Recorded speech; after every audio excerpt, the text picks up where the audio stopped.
Good morning to all. I am Shriyanshi Tomar from Class 12 and I warmly welcome you all to Central Academy School Gwalior News Studios.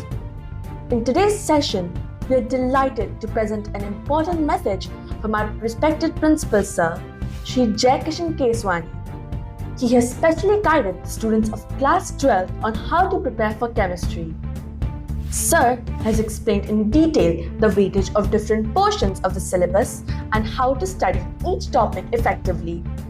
He has shared useful strategies on time management, focused revision, and building confidence to perform well in chemistry during the board examinations. Let us now listen carefully to Sir's valuable message and make the best use of his valuable guidance. Let us now welcome our Principal Sir, Shri Jaikishan Keswani. नमस्कार सभी को, मैं Jaikishan Keswani, principal central academy school Gwalior आज आपके समक्ष मौजूद हूँ यह बताने के लिए कि क्लास 12th में स्टूडेंट्स केमिस्ट्री को किस तरीके से प्रिपेयर करें कि उनके नंबर बहुत अच्छे आए। तो इसमें सबसे पहली जो बात है वो ये है कि हमें ये जानना चाहिए कि क्वेश्चन पेपर का स्ट्रक्चर क्या है, उसमें किस तरीके के क्वेश्चन पूछे जाते हैं, तो वहां स्ट्रेटेजी उस तरीके से प्लान करनी होगी। सब नॉलेज होने के बाद भी केमिस्ट्री के पेपर को अटेम्प्ट करने की एक आर्ट होती है और वो आर्ट अगर हमको सही पता है तो वहां नंबर बहुत अच्छे लाए जा सकते हैं। अब अगर हम क्वेश्चन पेपर की बात करते हैं तो क्वेश्चन पेपर में 33 प्रश्न पूछे जाते हैं और ये 33 प्रश्न 5 सेक्शन में डिवाइडेड रहते हैं। जो पहला हमारा सेक्शन होता है वो होता है मल्टीपल चॉइस क्वेश्चंस का,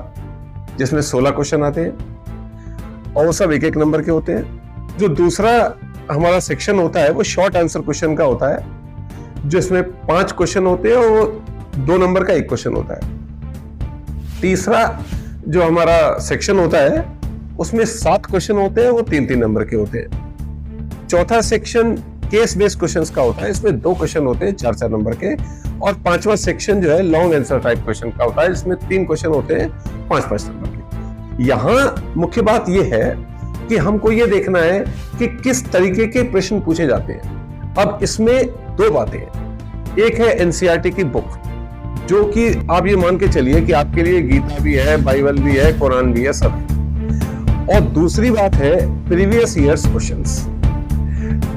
लास्ट 7 इयर्स में जो क्वेश्चन पूछे गए हैं बोर्ड एग्जामिनेशन में, वो बच्चों को जरूर पढ़ने चाहिए। देखें कि किस तरीके के क्वेश्चन आए हैं। और एनसीईआरटी की बुक की अगर मैं बात करता हूं तो उसमें एग्जांपल्स बहुत इंपॉर्टेंट होते हैं, उसमें इन टेक्स्ट क्वेश्चंस बहुत इंपॉर्टेंट होते हैं और एक्सरसाइज क्वेश्चन जो चैप्टर के पीछे दिए होते हैं बहुत इंपॉर्टेंट है।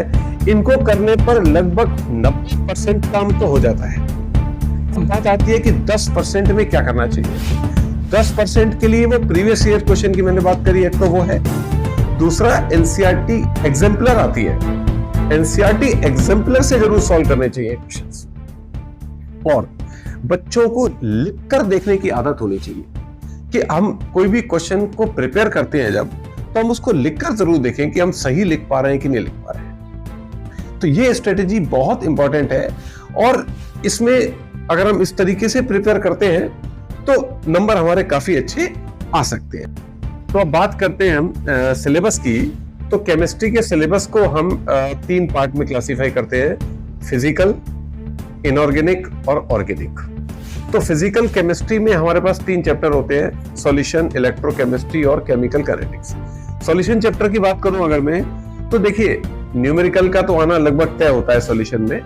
सॉल्यूशन चैप्टर में जैसे डेल्टा टीएफ हो गया, डेल्टा टीबी हो गया, इनकी कोलिगेटिव प्रॉपर्टीज पे न्यूमेरिकल आ सकता है, हेनरीज लॉ पर आ सकता है, ideal and non ideal solution पे प्रश्न पूछा जा सकता है। जैसे कि फिनॉल में एनिलीन मिला देंगे तो कैसा डेविएशन होगा, नेगेटिव डेविएशन होगा कि पॉजिटिव डेविएशन होगा, इस तरीके के क्वेश्चन, कंसेप्ट बेस्ड क्वेश्चन भी आते हैं। तो यहाँ पर बात आती है कि आपको इन टेक्स्ट क्वेश्चन भी करने हैं, एक्सरसाइज क्वेश्चन भी करने हैं, एग्जाम्पल्स भी करने हैं, बहुत इंपॉर्टेंट होते हैं एग्जाम्पल्स।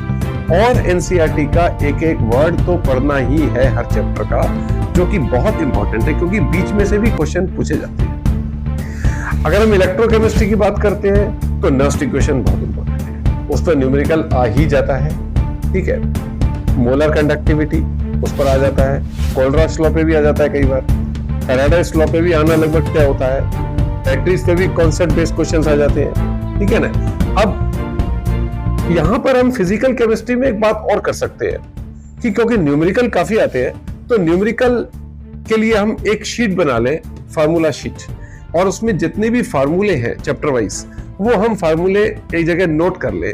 तो क्या होगा, इससे हमारे फार्मूले याद हो जाएंगे और उन फार्मूलों पे बेस्ड किस तरीके के क्वेश्चन होते हैं उसकी प्रैक्टिस हो जाएगी, तो वो न्यूमेरिकल पार्ट मजबूत हो जाएगा। केमिकल काइनेटिक्स की बात करूं तो फर्स्ट ऑर्डर पे क्वेश्चन काफी पूछा जाता है और आता ही है हर चैप्टर में। तो उस पे न्यूमेरिकल ऑर्डर निकालना, जैसे के की वैल्यू दी हुई है तो ऑर्डर पूछा है तो उसका यूनिट देख के ऑर्डर पता चल जाता है, बड़ा सिंपल है। ग्राफ के क्वेश्चन एनसीईआरटी में दिए हुए वो भी क्वेश्चन बहुत इंपॉर्टेंट है। आरएनएस इक्वेशन पर बेस्ड क्वेश्चन हो गया, एक्टिवेशन एनर्जी पर बेस्ड क्वेश्चन हो गया, ये क्वेश्चन जनरली पूछे जाते हैं केमिकल काइनेटिक्स में। तो इसकी एक्सरसाइज बहुत इंपॉर्टेंट है केमिकल काइनेटिक्स की। सॉल्व क्वेश्चन बहुत इंपॉर्टेंट है, जैसा मैंने बताया, सॉल्व हो गया, इन टेक्स्ट हो गया, एक्सरसाइज हो गई, ये क्वेश्चंस तो करने ही करने हैं, ठीक है। तो फिजिकल केमिस्ट्री हम इस तरीके से प्रिपेयर कर लें और प्रीवियस ईयर क्वेश्चन 7 साल के क्वेश्चन देख लें कि किस तरह के क्वेश्चन पूछे गए हैं, तो वहां प्रैक्टिस हो जाएगी। अब बात करता हूं मैं इनऑर्गेनिक की। इनऑर्गेनिक में 2 ही चैप्टर है हमारे पास, डीएनएफ ब्लॉक और कोऑर्डिनेशन केमिस्ट्री। डीएनएफ ब्लॉक में देखिए बहुत सारे क्वेश्चंस होते हैं जो रिपीट होते हैं, कलर लाइंस के ऊपर, मैग्नेटिक प्रॉपर्टीज के ऊपर, कॉम्प्लेक्स फॉर्मेशन के ऊपर।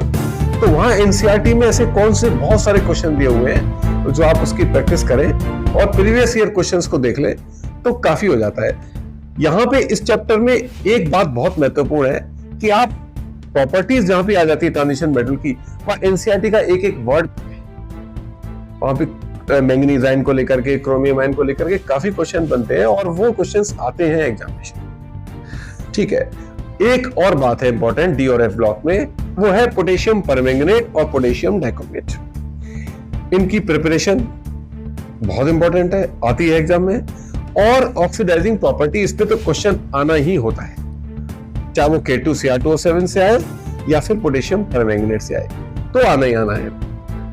बात करता हूं कोऑर्डिनेशन केमिस्ट्री की, IUPAC नेम बहुत इंपॉर्टेंट है और सही लिखने का तरीका एनसीईआरटी में देखें किस तरीके से लिखना है, वहां छोटी सी भी गलती जो है वो मार्क्स काट ले। आइसोमेरिज्म पे क्वेश्चन आता ही आता है, जैसे आयनाइजेशन आइसोमेरिज्म है, कोई कोऑर्डिनेशन कंपाउंड दिया हुआ है, उसमें एक में क्लोरीन स्क्वायर ब्रैकेट के बाहर है, ठीक है, और एक में क्लोरीन स्क्वायर ब्रैकेट के अंदर है। अब बाहर है तो आयनाइजेशन आइसोमेरिज्म देगा, जैसे क्लोराइड की टेस्ट देगा, अंदर है तो एज ए लिगेंड है तो टेस्ट नहीं देगा। तो यहाँ ऐसे क्वेश्चन, चाहे वो लिंकेज आइसोमेरिज्म पे हो, हाइड्रेट आइसोमेरिज्म, ऐसे क्वेश्चन भी आते हैं, इनकी प्रैक्टिस कर ले। एनसीईआरटी बुक में दिए हुए हैं और प्रीवियस ईयर्स क्वेश्चंस में देखें तो प्रैक्टिस हो जाएगी, और इसमें कुछ एग्जाम्पलर एनसीईआरटी में भी देखें, अच्छे क्वेश्चंस दिए हुए हैं, वो प्रैक्टिस की जा सकती है। अब इसके बाद मैं बात करता हूँ ऑर्गेनिक की, जो बच्चों को टफ लगता है। ऑर्गेनिक बच्चों को टफ क्यों लगता है, उसका कारण है कि बच्चे रिएक्शंस को रटने की कोशिश करते हैं, जबकि उसमें समझने की बात है। 11th क्लास में ऑर्गेनिक पढ़ते हैं, वहां पर IUPAC नेम बताए जाते हैं, किस तरीके से IUPAC नेम लिखने हैं, कॉमन नेम लिखने हैं, वहां पर वो चीज को इग्नोर नहीं करना है, वो चीज बहुत इंपॉर्टेंट होती है।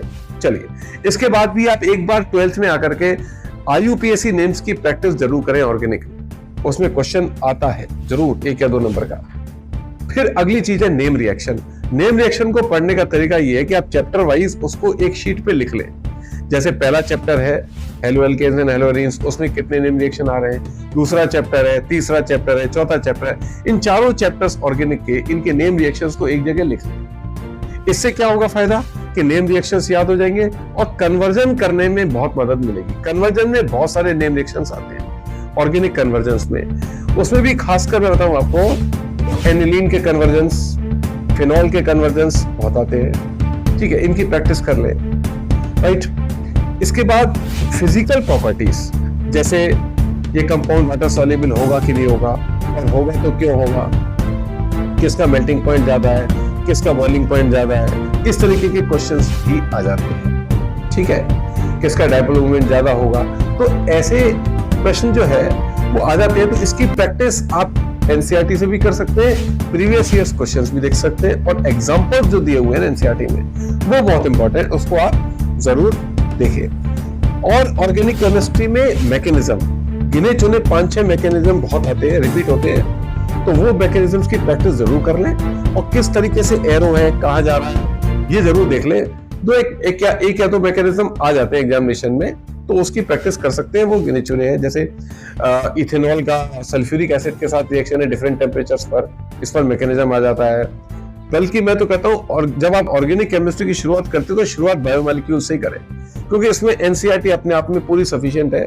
उसके क्वेश्चन जितने भी दिए हुए बैक में, एक्सरसाइज में, इन टेक्स्ट में, वो आप सॉल्व कर लें तो आपका लगभग काम हो जाता है। और प्रीवियस ईयर्स क्वेश्चन देख लें तो बायोमॉलिक्यूल आपका पूरा कवर हो जाएगा। और खास बात यह है, 7 नंबर का चैप्टर और स्कोरिंग चैप्टर, तो इस तरीके से ये पूरा कवर होता है। मैंने आपको पूरे सिलेबस के बारे में बताया। इसमें सबसे ज्यादा वेटेज अगर हम देखें तो फिजिकल केमिस्ट्री में जो इलेक्ट्रोकेमिस्ट्री है उसका वेटेज सबसे ज्यादा है, 9 नंबर का चैप्टर है, और न्यूमेरिकल प्रॉब्लम्स आते ही आते हैं। तो इस तरीके से अगर हम प्रैक्टिस करें तो केमिस्ट्री में नंबर बहुत अच्छे लिए जा सकते हैं। और जब ये एग्जाम होगा, एग्जामिनेशन के दौरान जो गैप डेज होते हैं उसमें प्रिपरेशन कैसे करनी है, उसका मैं अलग से ही वीडियो बना करके आपको दूंगा। तो वहां कैसे प्रैक्टिस करते हैं वो आप कर सकते हैं। अभी फिलहाल आप इस तरीके से, हाँ एक बात, इसमें सिलेबस आपका पूरा नवंबर तक पूरा हो जाना चाहिए। इसके बाद फिर आप प्रैक्टिस करें, एनसीईआरटी के क्वेश्चन सारे सॉल्व करें, प्रैक्टिस करें, प्रीवियस ईयर्स क्वेश्चंस करें, वर्कबुक करें, वर्कशीट्स करें, और लिख के देखते रहें तो मार्क्स बहुत अच्छे आते हैं। मेरी सभी बच्चों को बहुत बहुत शुभकामनाएं। सभी टीचर्स को बच्चों को प्रैक्टिस इसी तरीके से कराएं तो बहुत अच्छा होगा, और ये मेरा सजेशन है। धन्यवाद सभी को। जय हिंद, जय Bharat. Thank you, sir, for your valuable guidance. I hope this fruitful session proves to be truly helpful to all the Class 12th board students. This was today's special coverage from Central Academy School, Gwalior News Studios. For more academic and co-curricular videos, stay connected. And don't forget to like, share and subscribe to our channel. Thank you and have a wonderful day ahead.